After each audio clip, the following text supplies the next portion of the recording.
Welcome back guys! For this episode, mag-unbox tayo ng bagong coilovers na binili ko. So, as you can see sa mga previous episodes, lagi akong banggit about coilovers na one day bibili din ako.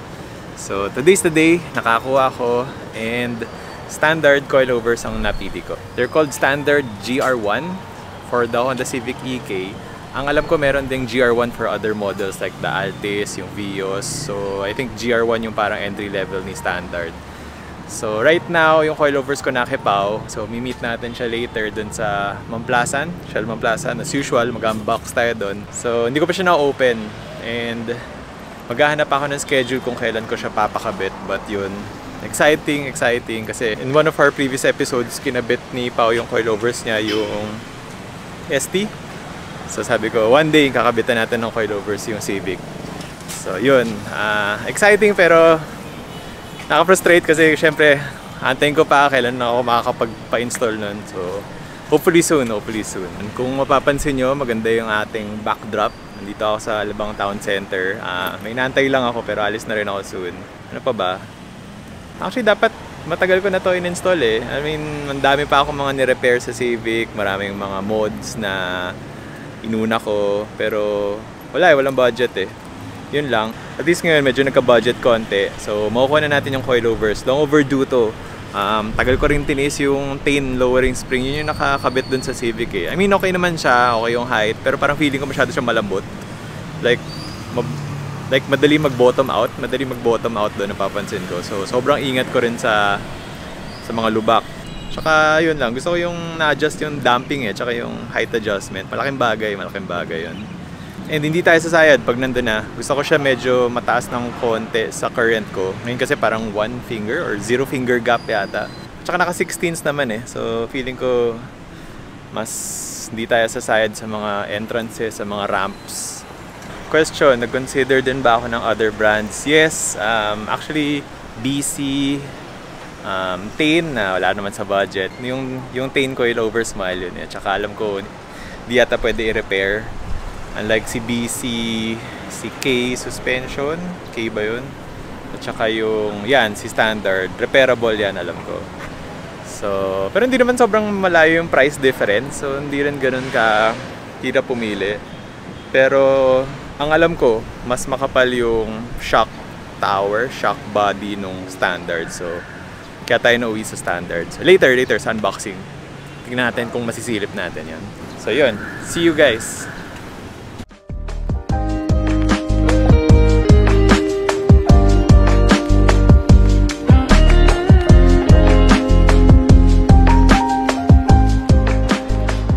Okay, nandito yung standard. So check natin guys yung box. Here, ito yung nakasulat model Honda Civic EK type GR1. So, hindi ko alam kung may sariling spring rate ang single overhead cam sa double overhead. Pero, ito yata yung universal na ginagamit for standard. So, lagi yung type GR1. Actually, spring rate, hindi ko alam kung anong spring rate nito. Pero, ito yung nirecommend ni coilover specialist. Ito daw yung pang EK. So, ganyan lang yung box, guys. And actually, dumating siya sa akin siya, cardboard box na walang label. So, hindi ko alam kung na-scam ako. Pero, sige, check natin. Actually, inalis ko na yung scotch tape. And, first time natin makikita ano yung laman niya. Uy! Nice! Ito yung, I guess, ito yung manual and yung pang-adjust ng anong tawag dito, Pao? Dito sa hook. Oh, yan yung coilover wrench. May dalawang kasama. And check natin guys later kung ano pa yung mga other items dyan. But inside, you get I think 4 long boxes to. So, yun. 1 coilover each. And wala ring labels eh. Pero ganyan lang siya. Ito yung mga items dito sa plastic bag. So, you have yung, of course, yung owner's manual. And ayun, mga items to remember before installation. I recommend na basahin nyo muna to guys before nyo i-install or ipa-install. And then you have a pair of standard stickers. Ayan. Ito yung sticker guys. Ganda siya. Gold. Pwede siya ikabit sa window or kung saan man. And then, yun, yung wrenches. Ayan, with STD markings. Ayan. Hindi ko alam kung by default ba, pag bumibili ka ng coilovers, dalawang kasama. Pero, for this GR1 na model, ayan, may 2 wrenches ka. Then, ano pa? Marami pa siyang kasama eh. Ano to? 1-year warranty card. So, yun. If you buy standard coilover, meron kang 1-year warranty. Dapat tinatakpan ko yung numbers na yun, pero sige. And then, bag tag. Bag tag yata to, or pwede ilagay sa susi if you want. And ito guys, meron siyang kasamang air freshener. High performance racing shocks. Yun, pwede ilagay sa ano mo, rear view or sa kwarto mo. And ito, meron siyang 4 pieces of, anong tawag dito? Allen key pang damping. Ayun, ito guys yung ano, may 4 Allen keys for adjustment ng damping. So, yun. Yun lang kasama dun sa kanyang plastic bag.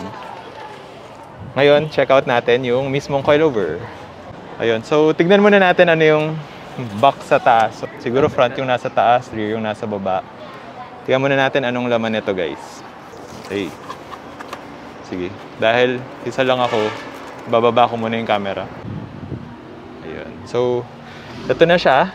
Nalabas na natin sa box. Yeah! Yay! Ito ang STD coilover. Mabigat siya. Medyo mabigat siya guys. And ang ganda ng yellow spring. So, isa-isayin natin guys yung components niya. First things to note, ayan, nakasulat dyan, standard suspension system, gas inside, do not disassemble. Sige, isa-isayin natin. So, ito yung kanyang ina-adjust for height. Ito yung ginagalaw guys. Niluluwagan yan and then tinitwist siya para magbago yung height nung coilover. And then, this one is used for yung sa preload. Ito yung coil spring. And then, you have here yung dust boot niya. And then, yan. Ito yung kanyang top part. Damping adjuster. Ayan, yan yung kanyang damping adjuster sa taas. Diyan nilalagay yung parang mga bilog na allen na pinakita ko earlier.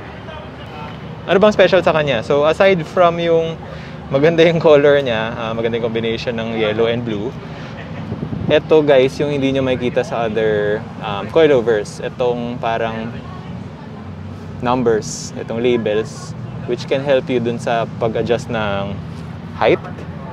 Damping din ba? Rebound. Ayun. So, ito guys, makakatulong to when adjusting the height. So, some coilovers walang ganito.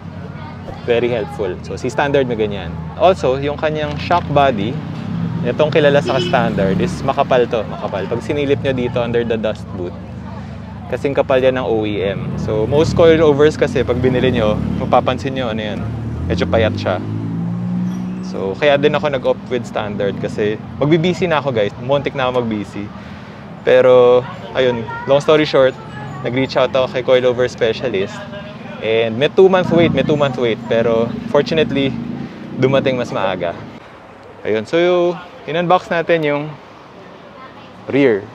Tignan natin ano yung itsura ng front. So, kunyari na lang in-unbox ko. This is the front. Nalilito na ako guys. Ito yung front. Papansin nyo maingay kasi nasa Shellman Plaza tayo at may maraming tambay ngayon kasi Saturday night. Okay, game. Struggle. Ay, okay, wrong side guys. Hindi ko nabunot. Baka dapat dito natin i-open. Wait, may nahulog, may nahulog. Una. Ano siya? Parang siyang clamp. May dalawang clamp na kasama. Or collar, hindi ako sure. Ayun, ito na yung front coilover. Medyo mas maliit siya, no? Same design din. But yun, iba yung ilalim niya. Mas compact siya. So, ganoon naman usually eh. Ito yung parang ano yan, may pinapatungan siya dun sa arm. Joke. So yun yung ano, yun yung front. Okay, so yun yung quick update lang. And pinakita ko lang sa inyo guys yung itsura ng standard coilover for EK. And we'll see kailan natin mapapa-install siya kasi right now wala pa akong makuha ang schedule. And yun, excited na ako. Pero so far nakatambak lang siya sa bahay. Kasi nilalagay ko na nga siya sa kotse ko kasi kalat lang siya, malaking box siya. So, yun. Hopefully, makakuha tayong schedule and papakita ko sa inyo guys yung ano itsura niya before and after. So, with lowering springs and once naka-coil over na tayo.